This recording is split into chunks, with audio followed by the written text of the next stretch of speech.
लघुनि वे समामंतदस पंच च नाडिका त्योदयो मुहूर्त प्रहरा यमास चत्वार चत्वारो मर्त्या न महनी उभे। इस श्लोक के अनुसार 15 लघु एक दंड के बराबर होती है, 2 दंड एक मुहूर्त के बराबर होती है और 30 मुहूर्तों के मेल से एक अहोरात्रम बनते हैं। और ह्यूमन बीइंग के एक अहोरात्रम में 8 प्रहर होते हैं और सभी प्रहर 3-3 घंटे तक चलती है।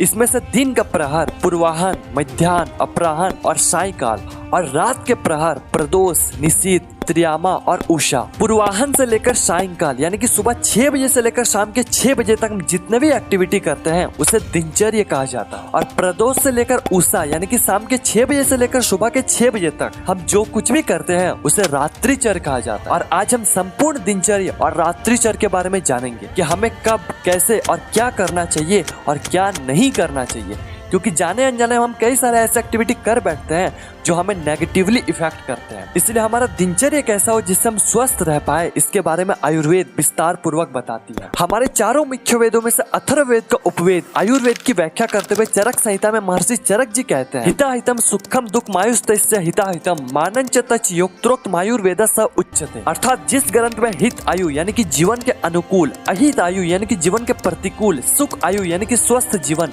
दुख आयु यानी कि अस्वस्थ जीवन एवं आयु के हित अहित के लिए आहार विहार तथा औषधियों का वर्णन जिस ग्रंथ में किया गया हो उसे आयुर्वेद कहा गया। आप सभी का कूल सेल्फ के आयुर्वेदिक सीरीज के फर्स्ट एपिसोड में स्वागत है। सबसे पहले बात करते हैं दिनचर्या के बारे में।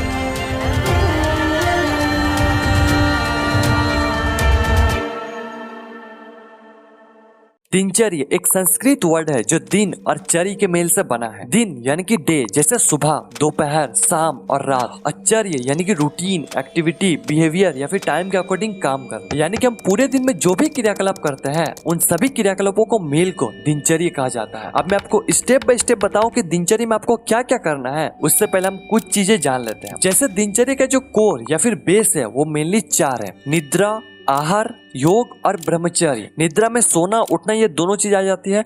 आहार 3 तरह के होते हैं, सात्विक आहार, राजसिक आहार और तामसिक आहार। योग में सभी कुछ आ जाता है और ब्रह्मचर्य इसी में योग भी आता है, लेकिन इसे फॉलो करना थोड़ा मुश्किल है, इसलिए मैंने योग को अलग कर दिया। और ब्रह्मचर्य थोड़ा लेंदी टॉपिक है और इसमें बहुत ज्यादा मिसकंसेप्शन है, इसलिए इस पर कभी और बात करेंगे। इन चारों चीजों पर अगर हम मजबूती बना लेते हैं तो इससे हमारा दिनचर्या अच्छा हो जाएगा। और दिनचर्या अच्छा मतलब हम स्वस्थ, और हम स्वस्थ मतलब हमारा लाइफ और ज्यादा इजी और ज्यादा स्टेबल हो जाएगा। इसलिए हमें एक परफेक्ट डेली रूटीन या फिर यूं कह के एक स्वस्थ दिनचर्या को फॉलो करना बहुत ज्यादा जरूरी है। इस आयुर्वेदिक दिनचर्या में आगे जितने भी एक्टिविटी बताने वाला हूँ, आपसे जितना पॉसिबल हो उतना फॉलो आप जरूर करें। साथ ही में सारे एक्टिविटी को करने में आपको कितना समय लगेगा ये भी मैं मेंशन कर दूंगा, क्योंकि कुछ लोगों को लगता है कि इसे फॉलो करने में पूरा दिन निकल जाएंगे, तो ऐसा नहीं है। तो अब आप दिनचर्या को फॉलो करने के लिए तैयार हो चुके हो। सबसे पहले ब्रह्म मुहूर्त में जागना। जैसे कि मैंने आपको बताया कि पूरे 24 घंटे में 8 प्रहर होते हैं, दिन के 4 प्रहर और रात के 4 प्रहर। एक्चुअली रात में 4 नहीं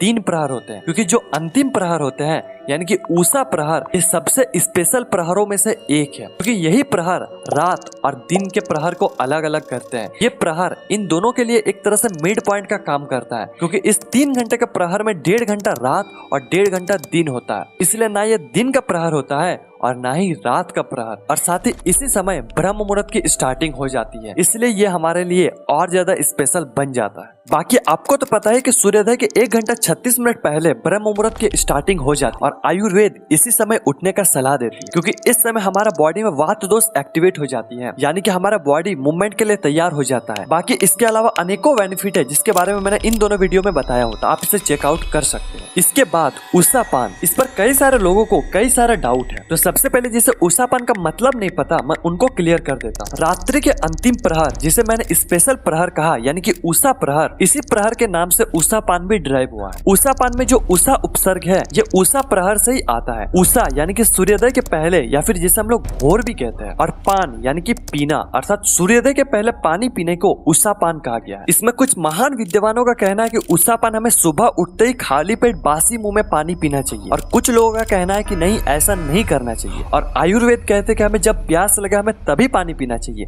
तो हम करे तो करे क्या, पानी पीना ही छोड़ दे। Let me clear. आयुर्वेद की 3 मुख्य ग्रंथ चरक संहिता, सुश्रुत संहिता और अष्टांग हृदय, ये तीनों टेक्स्ट में कहीं भी इसके बारे में वर्णन नहीं मिलता है कि हमें बासी मुंह में पानी पीना चाहिए। हाँ, कुछ पब्लिकेशन अपने ट्रांसलेशन के दौरान इसके बारे में बात करती है, लेकिन किसी सूत्र में ऐसा वर्णन नहीं मिलता है। बासी मुंह में पानी पीने का वर्णन आचार्य भाव मिश्र के पुस्तक भाव प्रकाश से मिलता है। भाव प्रकाश के पूर्व खंड के इस श्लोक के अनुसार जो रात के चौथे प्रहर में प्रतिदिन बासी मुंह पानी पीता है वो वात, पित्त और कफ को जीतकर 100 वर्ष तक जीवित रहता है। भाव मिश्र जी प्राचीन भारतीय औषध शास्त्र के अंतिम आचार्य माने जाते हैं, और आचार्य भाव मिश्र जी भाव प्रकाश की रचना सन 1500 से 1600 के मध्य में किया था। मैंने दोनों ओर से बता दिया, बाकी आप अपने वेद के परामर्श से चल सकते हैं। इसके बाद शौच कर्म। ब्रह्म मुहूर्त के उठने के बाद हमें सबसे पहले शौच का काम पूरा कर लेना चाहिए, क्योंकि इस समय बॉडी में वात दोष का प्रभाव बना रहता है, जिससे इंटेस्टाइन की पेरिस्टाल्टिक मूवमेंट बहुत अच्छा होता है। इसलिए इस समय उठने पे हमें मोशन आने में कोई भी प्रॉब्लम नहीं होती और आपके इंटेस्टाइन इजीली क्लियर हो जाते हैं। शौच कर्म करने के बाद दंत धावन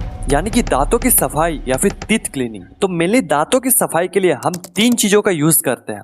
पहला दंतवन, दूसरा मंजन और तीसरा टूथपेस्ट। इन तीनों में से आप जो भी यूज करो आप वो कर सकते हो, लेकिन इन तीनों का डिफरेंट प्रोसेस है। तो अगर आप सही प्रोसेस से नहीं करोगे तो आपकी ओरल हेल्थ डैमेज होगी ही होगी। इसके अलावा आयुर्वेद में दंतवन का विधान बताया गया है कि हमें अपने दांतों की सफाई दंतवन से करना चाहिए। अगर आप अभी भी दंतवन करते हैं या फिर आपकी फैमिली में कोई भी दंतवन करता है तो आप इन चीजों का दंतवन का इस्तेमाल कर सकते हैं। ये रहा दंतवन करने के विधि और ये दंतवन के निषेध। इसके बाद टंग क्लीनिंग यानी कि दांतों की सफाई करने के बाद जीभ यानी कि टंग की सफाई करना भी बहुत ज्यादा जरूरी है। इन तीनों चीजों की सफाई करने के बाद आयुर्वेद में कुछ छोटे छोटे चीजों को करने के लिए कहा गया है, जिसके बारे में भी बात कर लेते हैं। पहला अंजन प्रयोग। अंजन यानी कि सुरमा का प्रयोग करने के लिए कहा गया है, ये हमारे आंखों के लिए अच्छा होता है। दूसरा रसांजन का प्रयोग। इसके बाद सप्ताह में एक बार रसांजन करने के लिए कहा गया है। तीसरा नश्य कर्म यानी कि अपने नाकों में तेल डालना। हर दिन आपको अपने दोनों नोस्ट्रिल में एक एक बूंद ऑयल डालना है। इसके बाद गंडूस, कवल या फिर ऑयल पुलिंग की बात कही गई है। ऑयल पुलिंग का सीधा मतलब है जिस तरह हम कुल्ला करते हैं उसी तरह आप ऑयल से कुल्ला करें। इसमें आप सरसों का तेल, नारियल का तेल, घी या फिर शहद का भी इस्तेमाल कर सकते हैं। इसके बाद एक चीज आती है अभ्यंग यानी कि मालिश करना।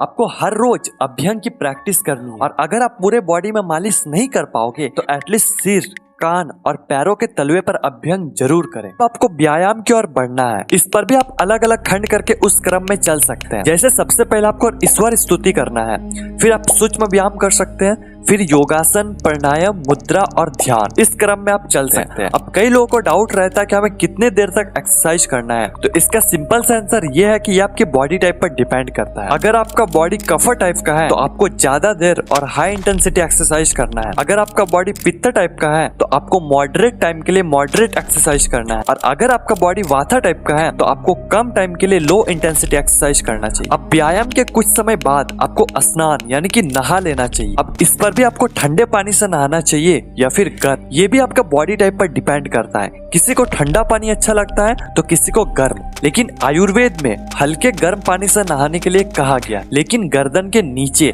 यानी कि गर्दन के नीचे सभी भागों पर हम हल्के गर्म पानी का इस्तेमाल कर सकते हैं। लेकिन यदि सिर स्नान के लिए गर्म पानी का इस्तेमाल किया जाए तो इससे आपकी बालों और आंखों की शक्ति घटती है। स्नान के बाद हमें ब्रेकफास्ट करना चाहिए। पूरी तरह से फ्रेश और एनर्जेटिक होने के बाद हम चाय पी लेते हैं, तो ये चीज आपको अवॉइड करना, क्योंकि सुबह में क्या हुआ हर एक काम आपके पूरे दिन पर प्रभाव बना रहता है। इसलिए हमें सुबह लाइट यानी कि हल्का और हेल्थी ब्रेकफास्ट करना चाहिए, और ब्रेकफास्ट हमेशा सूर्योदय के बाद ही करें। और एक स्वस्थ व्यक्ति की यही पहचान है कि उसे हमेशा सूर्योदय के बाद ही भूख लगती है, तो आपको इस बात का ध्यान रखें। इसके बाद आप अपने काम के लिए बैठ सकते हैं, क्योंकि सूर्योदय के बाद हमारा बॉडी में पित्त दोष एक्टिवेट होना स्टार्ट हो जाता है। तो आप अपने काम को कंटिन्यू करके 12-1 बजे तक कर सकते हैं। 12 से 1 के बीच आपको दिन का सबसे ज्यादा और हैवी मील लेना है, यानी कि जो हम लंच करते हैं पूरे 24 घंटे में इसी समय हमें सबसे ज्यादा क्वांटिटी में भोजन को कंज्यूम करना चाहिए। इसके बाद आप रेस्ट के लिए थोड़ी देर तक सो सकते हैं, लेकिन ये भी आपके बॉडी टाइप पर डिपेंड करता है। अगर आपका बॉडी कफर टाइप का है आपको इस टाइम पर नहीं सोना है। अगर आपका बॉडी पित्त टाइप का है तो आप हल्का समय के लिए सो सकते हैं, और अगर आपका बॉडी वाता टाइप का है तो आप थोड़ा सा ज्यादा देर तक सो सकते हैं। इसके बाद आपका जो भी डेली टास्क है, जो भी आपका काम है, उससे आप 6 बजे से पहले कंप्लीट कर ले। साथ ही इसमें आप स्पोर्ट्स भी ऐड कर सकते हैं। शाम के 6 बजे तक हमारा सारा काम कंप्लीट हो जाता है और इस समय सूर्यास्त भी हो जाता है और हमारा दिनचर्या भी समाप्त हो जाता है। लेकिन 1 मिनट, अभी रात्रिचर बचा हुआ है।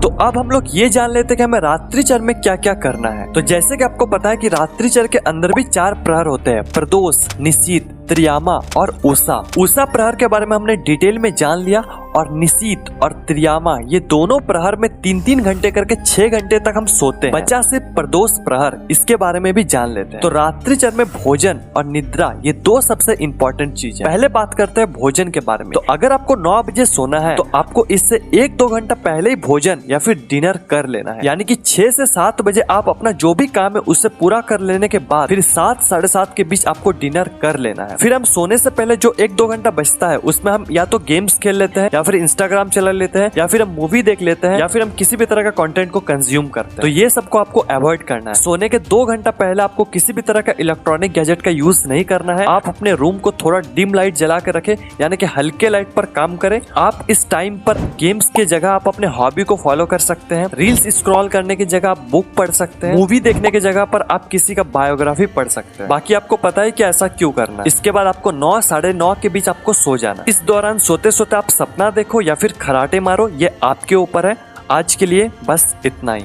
ये कम्प्लीटली आयुर्वेदिक रूटीन था। अगर आप चाहो तो एक स्पिरिचुअल रूटीन के बारे में भी हम बात कर सकते हैं, जिसमें आपको सुबह उठने के बाद आपको कौन सा मंत्र का जाप करना है या फिर कोई पूजा करना है तो कौन सा पूजा करना है या फिर कौन सा बुक पढ़ना है, ये सारी चीज के बारे में हम उसमें बात कर सकते हैं। तो अगर आप चाहो तो नीचे कॉमेंट्स करके जरूर बताना, इस पर भी वीडियो बना देंगे। समदोष समाग्निश्य समधातु मल क्रिया प्रश्नात् में इंद्रिय मन स्वस्थ इत्याभिधीयते। अर्थात जिस व्यक्ति का त्रिदोष अग्नि, धातु और मल क्रिया सम है, साथ ही जिसका आत्मा, इंद्रिया और मन प्रसन्न है, वैसे व्यक्ति को स्वस्थ व्यक्ति कहा जाता है। सुश्रुत संहिता।